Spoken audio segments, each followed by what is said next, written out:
হরে কৃষ্ণ। জয় শিল প্রভুপাদ। তো সুধী ভক্তবৃন্দ, আন্তর্জাতিক কৃষ্ণ ভাবনাবৃত্ত সংঘের পক্ষ থেকে আপনাদের শ্রী চরণ কমলে জানাই অনন্ত কোটি দণ্ডবাদ প্রণাম।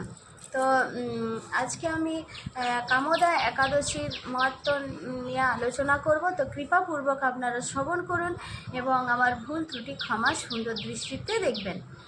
তো এই কামদা একাদশীর উপবাস 14ই চৈত্র 29শে মার্চ রবিবার কামদা একাদশীর উপবাস। আর ওই দিন আমার পরম আরাধ্য গুরু মহারাজ শ্রী শ্রীমৎ জয়পতাকা স্বামী গুরু মহারাজের 77তম শুভ আবির্ভাব তিথি, ব্যাস পুজো মহোৎসব। আর পারণ তার পরদিন অর্থাৎ 15ই চৈত্র 30শে মার্চ সোমবার। এই কামদা একাদশীর পারণ ভোর 5টা 31 মিনিট থেকে সকাল 7টা 12 মিনিটের মধ্যে। তো আপনারা ঠিক সময় মতো এই একাদশী পালন করবেন। তো আমি এখন এই কামদা একাদশীর মাহাত্ম্য পাঠ করছি, কৃপাপূর্বক শ্রবণ করুন।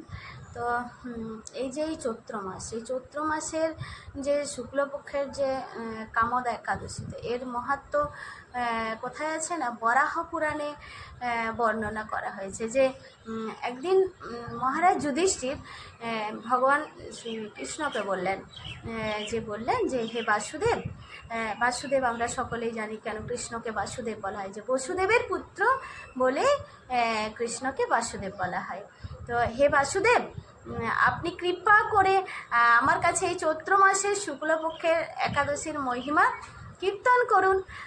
কে কাকে বললেন না, মহারাজ যুধিষ্ঠির বাসুদেবকে বললেন। আর তখন তদুত্তরে বাসুদেব বললেন যে হে মহারাজ যুধিষ্ঠির, এই যে এই একাদশী ব্রত সম্পর্কে এক বিচিত্র কাহিনী বর্ণনা করছি, তো আপনি এক মনে তা শ্রবণ করুন। তো পূর্বে যে মহর্ষি বশিষ্ঠ মহারাজ দিলীপের কৌতূহল নিবারণের জন্য এই ব্রত কথা কীর্তন করেছিলেন।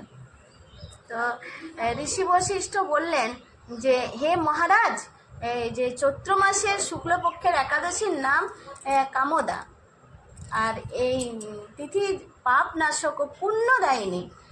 তো পূর্বকালে মনোরম নাগপুরের স্বর্ণ নির্মিত গৃহে বিষধর নাগেরা বাস করত, আর তাদের রাজা ছিল পুণ্ডরীক। গন্ধর্ব, কিন্নর ও অপ্সরাদের দ্বারা যিনি সেবিত হতেন। আর সেই পুণ্ডরীক আর সেই পুরীর মধ্যে অপ্সরা শ্রেষ্ঠ ললিতা ও ললিত নামে গন্ধর্ব স্বামী স্ত্রী রূপে ঐশ্বর্যপূর্ণ এক গৃহে পরম সুখে দিন যাপন করত। তো একদিন কি হলো না, একদিন এই পুণ্ডরীকের রাজসভায় ললিত একা গান করছিল। আর সেদিন কি হলো না, এমন সময় ললিতার কথা মনে পড়ল, ফলে তাদের সঙ্গীতের যে স্বর, লয়, তাল মানে বিপর্যয় ঘটল। আর এই যে কর্কটক নামে এক নাগ ললিতের মনোভাব বুঝতে পারল। আর গানের ছন্দভঙ্গের যে ব্যাপার সেই পুণ্ডরীক রাজার কাছে জানালো।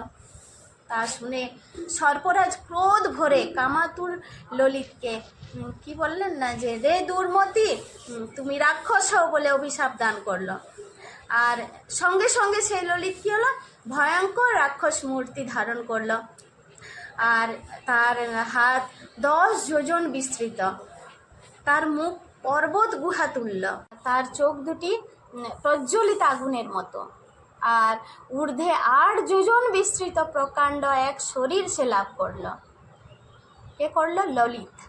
আর এই ললিতের এরকম ভয়ঙ্কর রাক্ষস শরীর দেখে তার স্ত্রী ললিতা মহা দুঃখে চিন্তায় ব্যাকুল হলেন। তো স্বেচ্ছাচারী রাক্ষস ললিত দুর্গম বনে ভ্রমণ করতে লাগলো। আর তার স্ত্রী ললিতা কিন্তু তার সঙ্গ ত্যাগ করল না। তো ললিত নির্দয়ভাবে মানুষ ভক্ষণ করতে লাগলো। আর এই পাপের ফলে তার মনে বিন্দুমাত্র শান্তি ছিল না।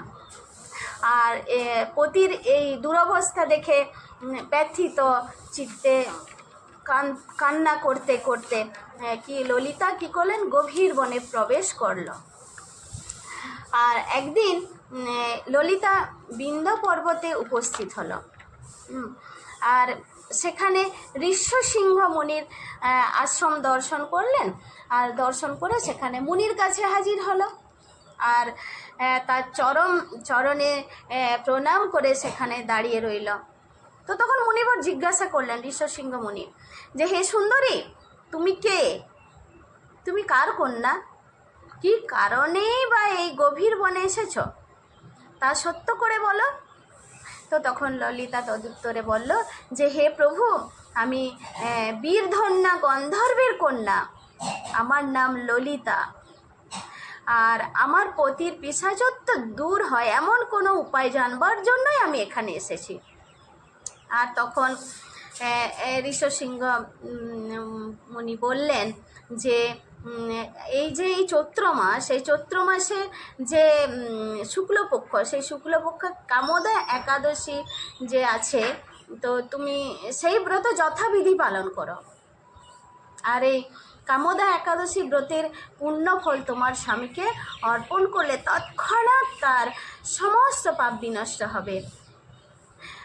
তখন ঋষি বশিষ্ঠ বললেন যে, হে মহারাজ দিলীপ, মুনির কথা শুনে ললিতা আনন্দ সহকারে কামোদা একাদশী পালন করল।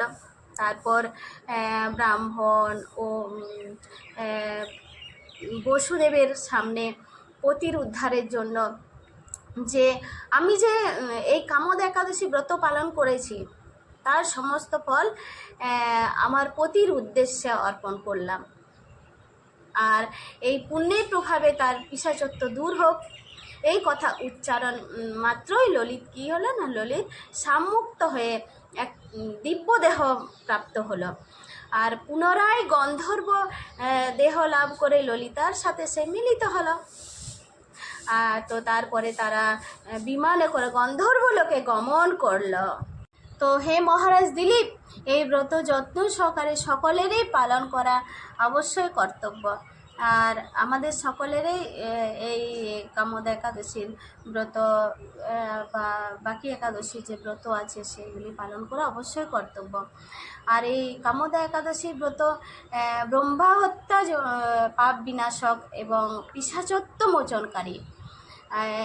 এই কামোদা একাদশীর ব্রত কথা যিনি শ্রদ্ধাপূর্বক পাঠ করেন বা যিনি শ্রবণ করেন, তিনি বাজপেয় যজ্ঞের ফল লাভ করেন। হরি বল।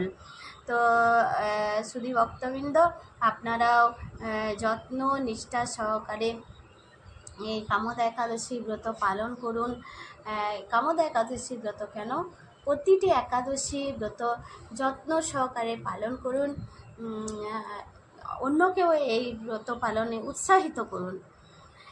হরে কৃষ্ণ মহামন্ত্র জপ করুন, অনেক অনেক হরিনাম করুন, হরিনাম করে নিজের জীবনকে আনন্দময় সুখময় করে তুলুন। হরে কৃষ্ণ কৃষ্ণ কৃষ্ণ হরে হরে, হরে রাম রাম রাম হরে হরে। কামোদা একাদশীর মাহাত্ম্য কি জয়। जगद्गुरु शिल प्रभुपाद की जय। पतित पावन जय पताका स्वामी गुरु महाराज की जय। अनंत कोटि वैष्णव भक्त वृंद की जय। जय निताय गौर प्रेमानंदे हरि हरि बोल।